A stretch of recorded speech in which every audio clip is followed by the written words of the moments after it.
দুখানা ঠ্যাং দেখা যাচ্ছে, দুপাশে দুটো ঠ্যাং।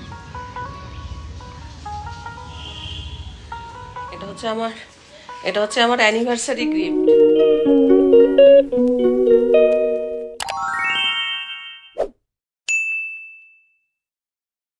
আজ হচ্ছে 28শে ফেব্রুয়ারি। ব্লগটা সকাল সকাল শুরু করলাম। ছাদে এসে দেখলাম মস্ত বড় দুটো জবা ফুল ফুটেছে। কি যে ভালো লাগছে কি বলবো। যেমন সাইজ তেমনি কালার, সঙ্গে নয়নতারাগুলো একদম ঠিকঠাক আছে। তবে পুদিনা গাছটা বলতে পারছি না হবে কি না। কলকে ফুটেছে, কুন্দ ফুটেছে। ছাদের থেকে নিচে চলে এসেছি, ছাদে গেছিলাম গাছে জল দেব বলে। তো আজকে কাচাকুচি করব, কিছুটা কাচাকুচি ভিজিয়ে তারপরে ব্রেকফাস্ট করবার জন্য রেডি হচ্ছি। আজকে ব্রেকফাস্টে একটা স্পেশাল জিনিস করব হচ্ছে চূড়া রুটি। একটু অন্যভাবে কি দিয়ে করব সেটা খালি তোমরা দেখতে থাকো। তো কিছু কাটাকুটি করে নিলাম।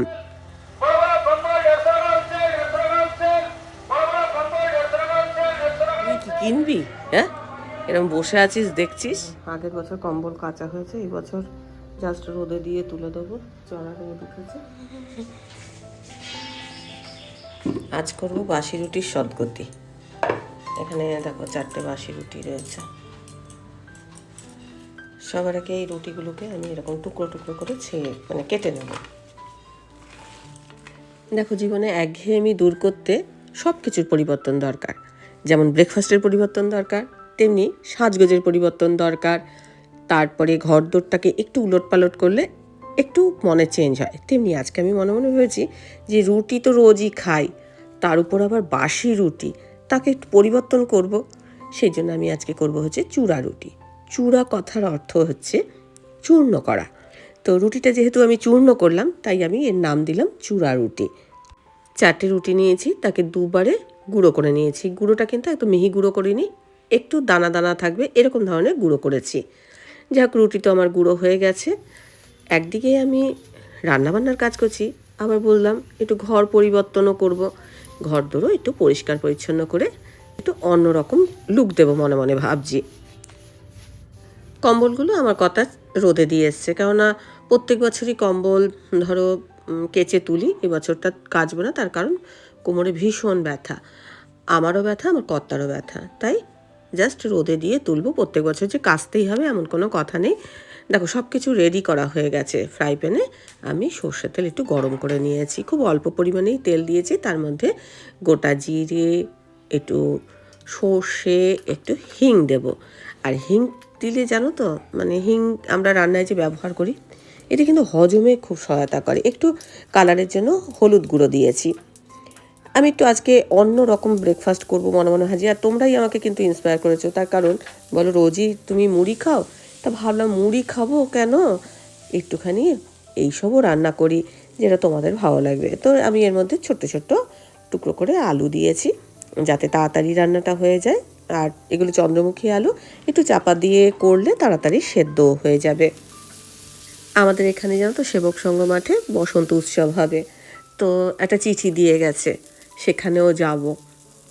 আগে জানো তো বসন্ত উৎসব বলে এসব কিচ্ছু জানতাম না, ছোটোবেলায় এসব কিছু শুনিই নি। এখন এই বয়সে আমরা এসে বসন্ত উৎসব শুনছি, অনেক কিছু নতুনত্ব আর কি শুনতে পাই। যাই হোক, যুগের সঙ্গে নিজেকেও তো একটু পাল্টাতে হবে, তাই না? তো নিজেকেও একটু পাল্টাবার চেষ্টা করি, না হলে ব্যাকডেটেড বলবে সবাই। এই দেখো, একটু কারি পাতা দিলাম, আর পেঁয়াজ দিয়েছি দেখেছই, আদা কাঁচা লঙ্কা একটু ভেজে নিয়েছি। এগুলো হালকা হালকা করে সবই ভেজে নিচ্ছি। কারি পাতাটা একটু পরে দিলাম, তার কারণ কি বলতো, প্রথম দিকে কারি পাতা দিলে এত জল মতো ছিটকায় না, চ্যাট চ্যাট করে আওয়াজ হয়, তেলটা চতুর্দিকে ছড়িয়ে পড়ে।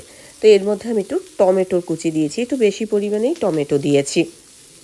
টমেটোটা একটু ধরো জিনিসটাকে, রুটিটা তো ধরো একটু ড্রাই ড্রাই, সেটা একটু মাখো মাখো করবে।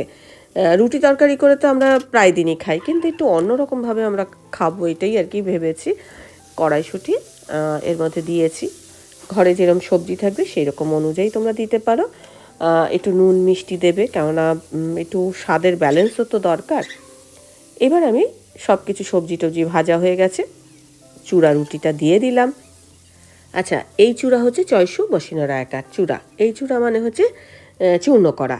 আবার জয়দীঘ ডয়সিনোর একা যদি আমি দিতাম তাহলে কিন্তু হয়ে যেত ওই যে পাঞ্জাবিরা হাতে যে চুড়িগুলো পরে বিয়ের সময় সেই চূড়া হতে পারত। তারপরে শিখর মানে পাহাড়ের যে চূড়া সেই চূড়া হতে পারত। ওরে বাবারে, ওরে বাবারে, তোমরা এখনই বলবে বাবারে দিদি কত কথাই না বলতে পারো। আসলে রান্নাটার একটু বিশ্লেষণ করব বলেই কথাগুলো বললাম।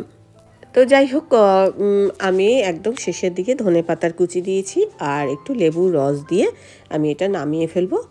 চটপটা খেতে লাগবে, তোমরা ট্রাই করে দেখো, আমার মনে হয় ভালোই লাগবে। রুটি হয়তো বা অনেক সময় পড়ে থাকে, বাড়ির লোককে একটুখানি না জানিয়ে অনেক কিছু আমরা খাওয়াই, হ্যাঁ, আর একটু এক্সপেরিমেন্ট করতেও তো বেশ ভালো লাগে, তাই না? দেখো রুটিটা দেখে মনে হচ্ছে যেন আমি ওটস দিয়ে করেছি, আসলে কিন্তু ওটস নয়, একদম রুটি। সেটা এরকম মানে রান্না করার পর দেখতে মনে হচ্ছে যেন ওটস, কিন্তু খেতে কিন্তু ওটসের মতো লাগবে না, অনেকটা মনে হবে চিড়ের মতো।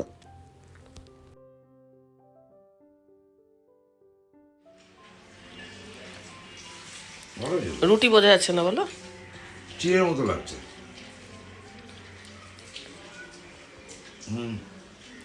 ভালো লাগছে। রুটি না বলে বোঝা যাবে না। বাসি রুটি উদ্ধার। আজকে একটু ডাইনিং টেবিলটা সরাবো, মাঝখানে নিয়ে আসবো। তো ডাইনিং টেবিলের যে কভার রানার এগুলোকে আজকে ধুয়ে দিয়েছি। টেবিল ক্লথের উপরে একটা ট্রান্সপারেন্ট কভার দিই, সেই কভারটা আজকে কেচে দিলাম, আর রানারটাও কেচে দিলাম। তো স্নান টান হয়ে গেছে, এখন রান্না বান্না করবো। ব্রেকফাস্ট তো দেখেই নিয়েছো, ব্রেকফাস্টটা ভীষণই ভালো হয়েছিল, সিম্পল ব্রেকফাস্ট, কিন্তু ঘরোয়া, খেয়ে বাসি রুটি বোঝা যাবে না। যাই হোক, তো ট্রাই করে কমেন্ট বক্সে জানিও তোমাদের কেমন লেগেছে। আর এখন রান্না করব হচ্ছে মূলো দিয়ে ডাল। গাছের মূলো, পৌষ মাসে তো মূলোটা খেয়ে নিতে হয়, এবার মূলো খাওয়া হয়নি, এক দুটো তিনটে মূলো মানে ছোট ছোট ছিল বলে খাওয়া হয়নি। তো মাঘ মাস পেরিয়ে গেছে, এবার ফাল্গুন মাস পড়েছে, তো আজকে ভাবছি মূলোটা খাবো। তো মূলোটা তুলে নেব। আচ্ছা, মূলোটা তোলার আগে এই যে এক বালতি কাচাকুচি হয়েছে সেটা মেলে দিয়ে তারপর মূলোটা তুলব। মূলোটা এখানে তো তুলে নেব, জানি না পেকে গেছে খাওয়া যাবে কিনা। মূলোর আবার দুটো ঠ্যাং হয়েছে, দেখতে পাচ্ছ? বাইরে বেরিয়েছিলাম, আর এখন হচ্ছে একটা পার্সেল মানে একটা জিনিস অর্ডার করেছিলাম, সেই জিনিসটা এসছে। তো নিচে দাঁড়িয়ে আছি আমি, জিনিসটা নিয়ে ওপরে উঠবো, পরে দেখাবো তোমাদের, আজকে ব্লগে দেখাবো না। হ্যাঁ, তো এসে গেছে।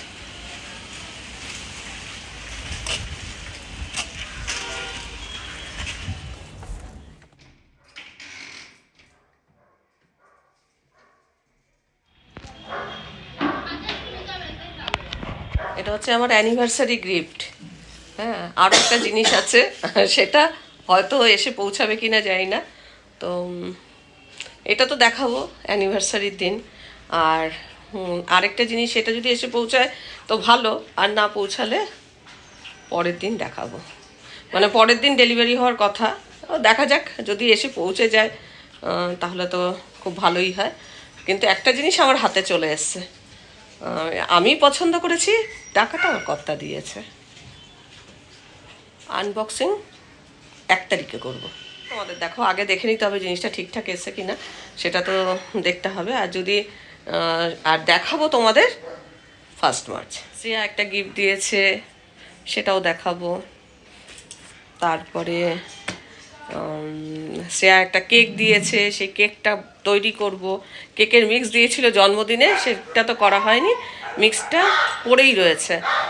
তো ভাবছি যে ওই অ্যানিভার্সারির আগেই করব। সত্যি তাই, তুমি আবার ভালো দেখালে, হেঁটে হেঁটে যাচ্ছে।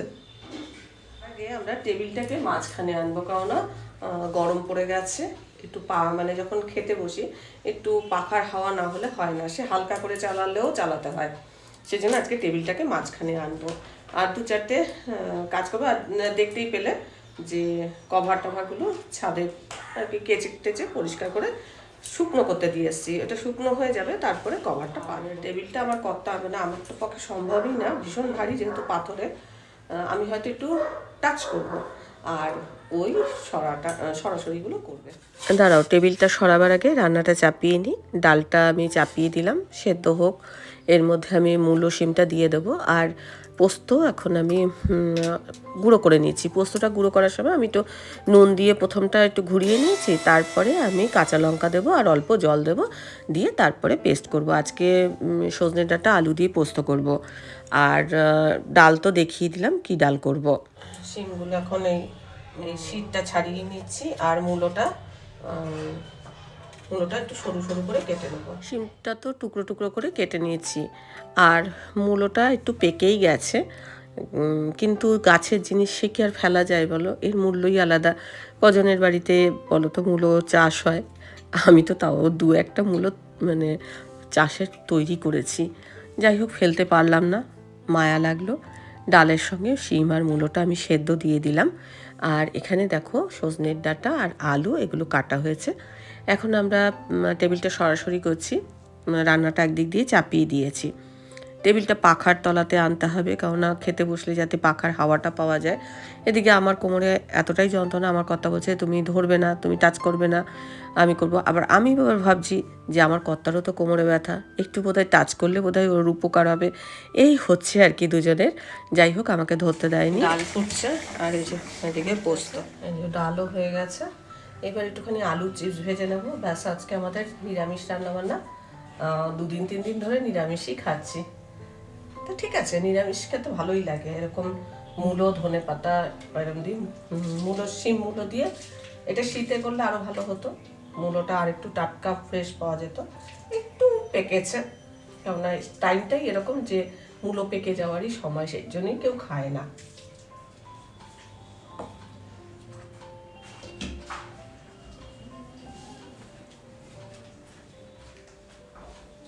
এখন এই যে আলু চিপস এগুলো ভেজে নেব।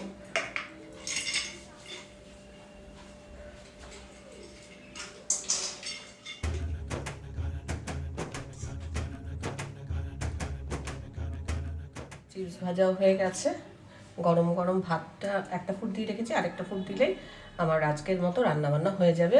এখন টেবিলটা ধরো দেখাই কোথায় আর কি আমাদের টেবিলটা রইল। শিম মূলো দিয়ে ডাল, এখানে সজনের ডাঁটা আলু পোস্ত, আর এখানে হচ্ছে আলুর চিপস।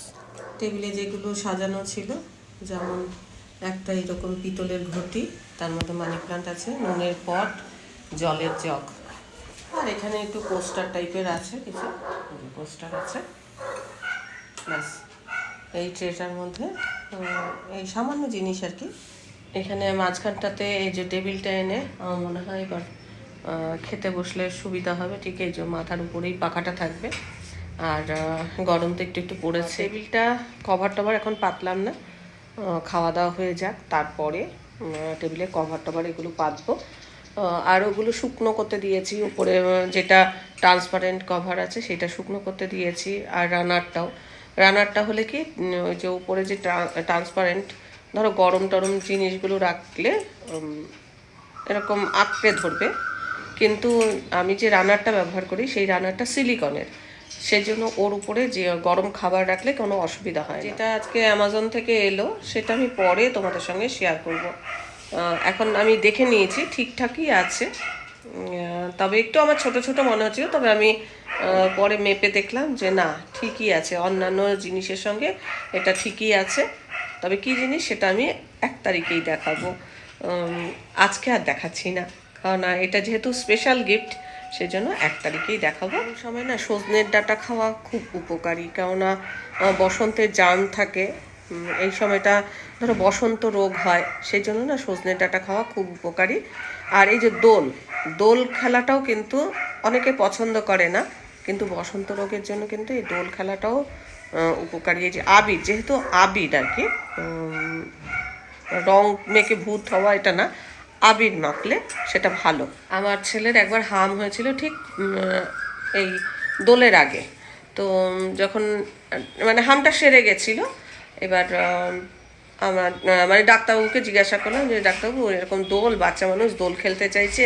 বলে হ্যাঁ অবশ্যই দোল খেলাটা তো দরকার। আর এটা এসব এখন করতে দেয় না বলে মানুষদের এত স্কিনের সমস্যা, এত কিছু। আর যদি খেলে তাহলে কোনো সমস্যা নেই।